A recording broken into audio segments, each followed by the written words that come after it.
The sun hung mercilessly over the empty plains, bleaching the sky into a pale wash of blue and scorching the ground until every step raised a cloud of dust. Out here in the forgotten corners of the frontier, life was a constant duel with the land itself. Water was gold, silence was heavier than bullets, and trust was rarer than rain. Near an old well at the heart of a desolate ranch, a scene unfolded that would remain burned into memory forever. She was there first, caked in dirt, her skin scraped raw from thorns, her hair a tangled mess clinging to her face. She clutched a weathered plank of wood against her chest, the only barrier between her and the cruel eyes of the world. Her breathing came in ragged bursts, lips cracked and bleeding, eyes darting like a hunted animal.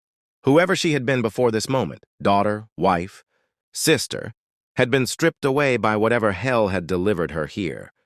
And then came the rancher, his boots crunched against the dry earth as he emerged from the far side of the corral. A tall figure with shoulders hardened by years of labor, a face carved by sun and storm, and a hat pulled low to shield his eyes. He stopped dead in his tracks when he saw her. His horse nickered softly, as if sensing the gravity of what stood before them both. "Don't!" Her voice broke into the stillness, hoarse and trembling. "Don't pull it away." She gripped the plank tighter, as though the rancher's mere presence threatened to strip it from her arms. The words pierced through him. He froze, hands slack at his sides, the red bandana at his neck stirring faintly in the breeze. The man was no stranger to hardship.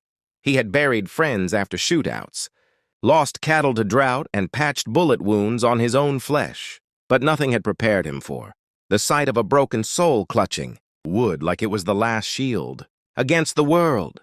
Questions hammered at his mind. Who was she? What had been done to her? And why here at his well, on land that no stranger ever stumbled across without reason? But instincts told him not to press too hard, not yet.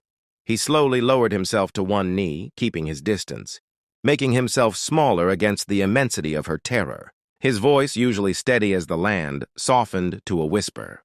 "I ain't here to take nothing from you." Her eyes flickered, suspicious, desperate.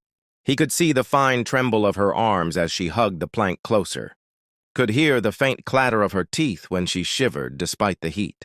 The rancher's pulse thudded like war drums in his ears. Somewhere beyond the horizon, vultures circled lazily as though waiting for the outcome of this silent standoff.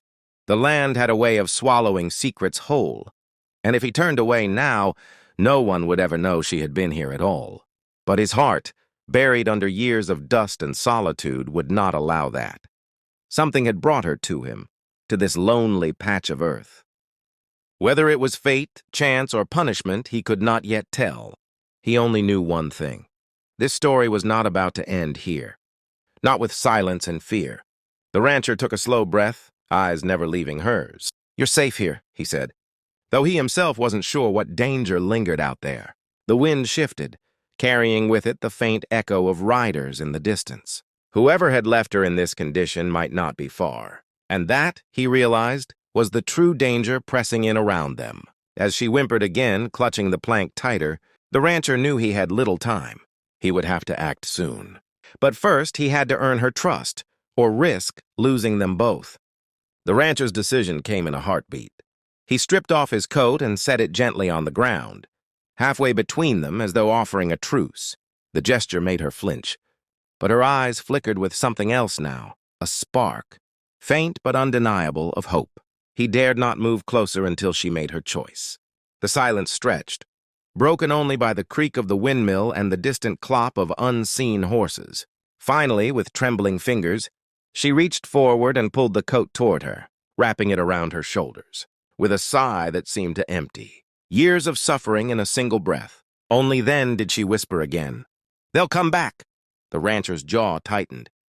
The words were heavy with dread, the kind carried only by someone who had stared into the abyss of cruelty and barely crawled out alive. He knew what that meant. Whoever had done this would not let go easily, and now by helping her, he had made himself their enemy. He rose slowly to his feet, his hand brushing against the revolver at his hip, not in threat to her, but in silent promise to protect. "Then they'll find me waitin'," he said, his voice low and firm. Her wide eyes studied him, searching for any crack in his resolve. Finding none, she drew the coat tighter and nodded once, the faintest sign of trust. The rancher helped her to her feet, careful not to startle her, and led her toward the cabin at the edge of the property. Each step felt heavier than the last, the weight of unseen eyes pressing down from the horizon. Inside the cabin, he fetched water, bread, and a blanket, setting them before her with the same quiet reverence he might have offered to a wounded animal. She devoured the food in silence, every bite a reminder of what she had been denied. And as she ate, the rancher kept his gaze fixed on the window, watching the dust trails rising in the distance. Riders were coming. The storm had not passed, it had only just begun. That night, as the wind howled across the plains, the rancher sat by the fire with his rifle across his lap. The woman slept fitfully on the cot, murmuring broken fragments of words, haunted by nightmares. And though he could have asked her name, her story, her past, he did not press. He knew the time would come when she was ready. For now, it was enough to keep her safe, but deep inside, he felt a fire he hadn't known in years. Maybe it was duty, maybe it was compassion, or maybe it was something more. All he knew was this: he could know longer live as a man apart from the world. Her survival was now his purpose. Outside, the hoofbeats grew louder, the promise of violence riding closer with every passing hour. The rancher tightened his grip on the rifle, eyes blazing with determination.